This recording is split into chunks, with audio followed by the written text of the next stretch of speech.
काल उद्धवजी ठाकरे पहिल्यांदा दिवाळी दसऱ्यासारखे ते अधिवेशनामध्ये आले। मला विदर्भाच्या धर्तीवर उद्धवजी ठाकरेंना विचारायचं आहे की 2.5 वर्ष तुम्ही सीएम होते, 2.5 वर्ष सीएम असताना तुम्ही विदर्भासाठी काय केलं, विदर्भाच्या शेतकऱ्यासाठी काय केलं। विदर्भाच्या शेतकऱ्याच्या बांधावर जातो म्हणून उद्धव ठाकरेंनी सीएम बनताना सांगितलं होतं की विदर्भाच्या बांधावर जाऊन शेतकऱ्याचे मी आसू पुसील।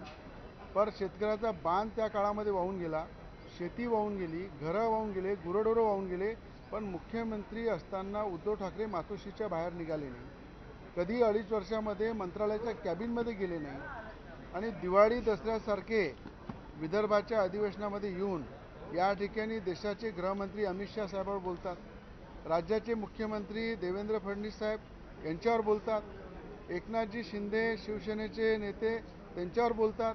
तर मला हे विचारायचं आहे की उद्धव ठाकरेजींना तुम्ही 2.5 वर्ष सीएम असताना तुम्ही विदर्भासाठी काय केलं, विदर्भाच्या जनतेसाठी काय केलं, तुम्ही फक्त सीएम असताना पॉवरवर काय केलं।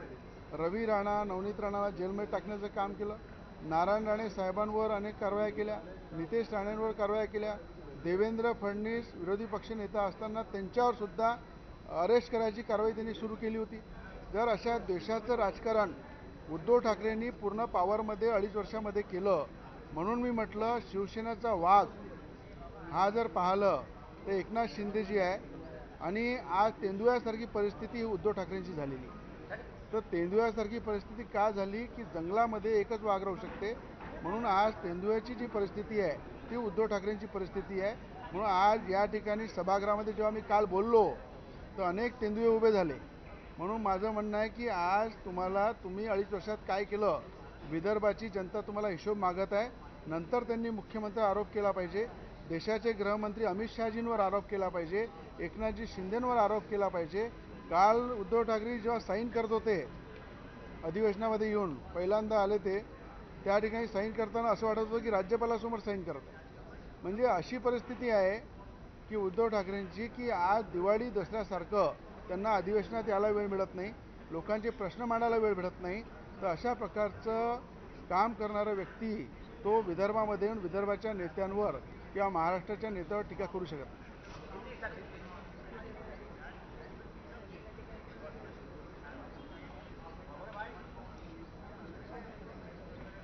उद्धव ठाकरे जी जब मुख्यमंत्री थे 2.5 साल में उन्होंने सीएम बनते टाइम बोला था कि विदर्भ के किसान जब तकलीफ में रहेंगे उस टाइम वहाँ पे किसानों के बांध पे जाके उनके आंसू पोंछूंगा। किसानों के बांध भी बह गए उस 2.5 साल में, खेती बह गई, किसान के घर बह गए, जानवर बह गए। उसके बाद भी पूरे 2.5 साल उद्धव ठाकरे जी का पता नहीं था। 2.5 साल उन्होंने विदर्भ में पैर रखा नहीं मुख्यमंत्री रहते टाइम, सिर्फ क्या किया, द्वेष का राजकारण किया, मुझे अंदर डाला, नवनीत राणा को अंदर डाला, नारायण राणे साहब को तकलीफ दी, नितेश राणे जी को तकलीफ दी, एकनाथ जी शिंदे जी को तकलीफ दी, देवेंद्र फडणवीस साहब को भी अरेस्ट करने की उन्होंने तैयारी की थी। तो ये सब देश का राजकारण उद्धव ठाकरे ने किया है।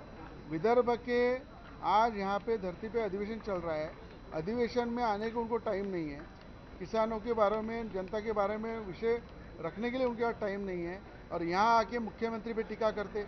आज मुख्यमंत्री ने देवेंद्र फडणवीस जी ने 32,000 करोड़ का पैकेज किसानों को दिया। आज 32,000 करोड़ रुपए किसानों को जो मदद की है, आज विदर्भ का महाराष्ट्र का किसान खुश है।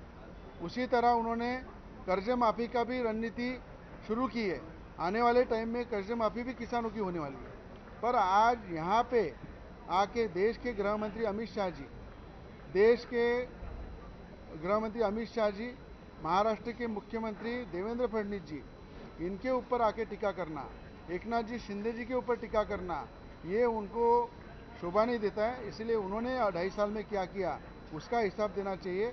मैंने इसीलिए कहा है कि जिस तरह से जंगल में शेर रहता है उस तरह से शिवसेना का असली शेर बाला साहब के विचारों का अगर कोई है वो एकनाथ जी शिंदे हैं।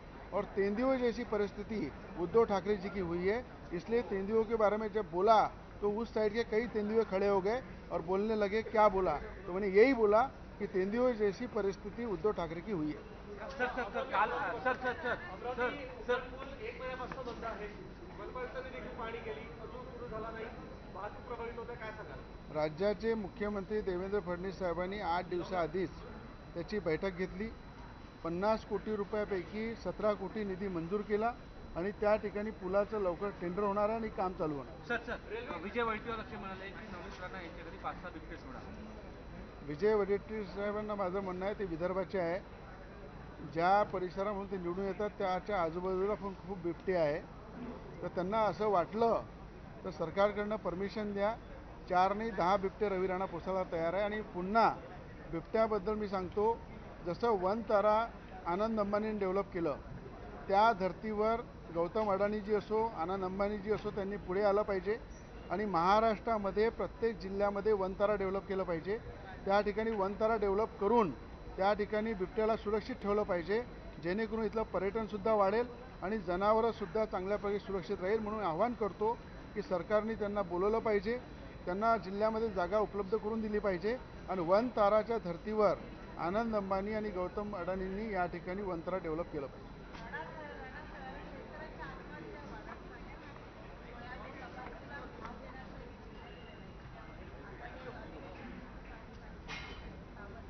सोयाबीन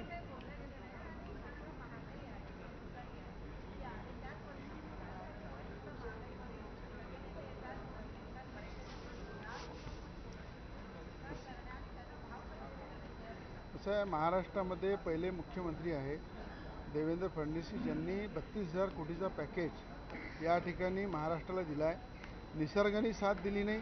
निसर्गाने साथ दिल्यामुळं शेतकऱ्याची पूर्ण जमीन उद्ध्वस्त झाली, पीक उद्ध्वस्त झाले. कापूस असो, सोयाबीन असो, संत्रा असो, तूर आहे, मूग आहे, ज्वारी आहे, मका आहे, सगळ्या पिकांबद्दल सरकारलासुद्धा चिंता आहे की भाव मिळत नाही. म्हणून सरकारला मी स्वतः केलेली आहे की पेरणीपासून तर कापणीपर्यंत जो खर्च शेतकऱ्याला येतो त्याचा 1.5 हमी भाव हा शेतकऱ्यांना मिळाला पाहिजे. आणि ज्या ठिकाणी जेवढ्या APMC आहे त्या APMCमध्ये खऱ्या अर्थानं काही व्यापारी त्या ठिकाणी येऊन आपला कब्जा करतात, त्या व्यापाऱ्यांना बाहेर काढलं पाहिजे आणि शेतकऱ्याचा माल APMCमध्ये ठेवला पाहिजे आणि पेरणीपासून तर कापणीपर्यंत 1.5 हमी भाव हा शेतकऱ्याला मिळाला पाहिजे.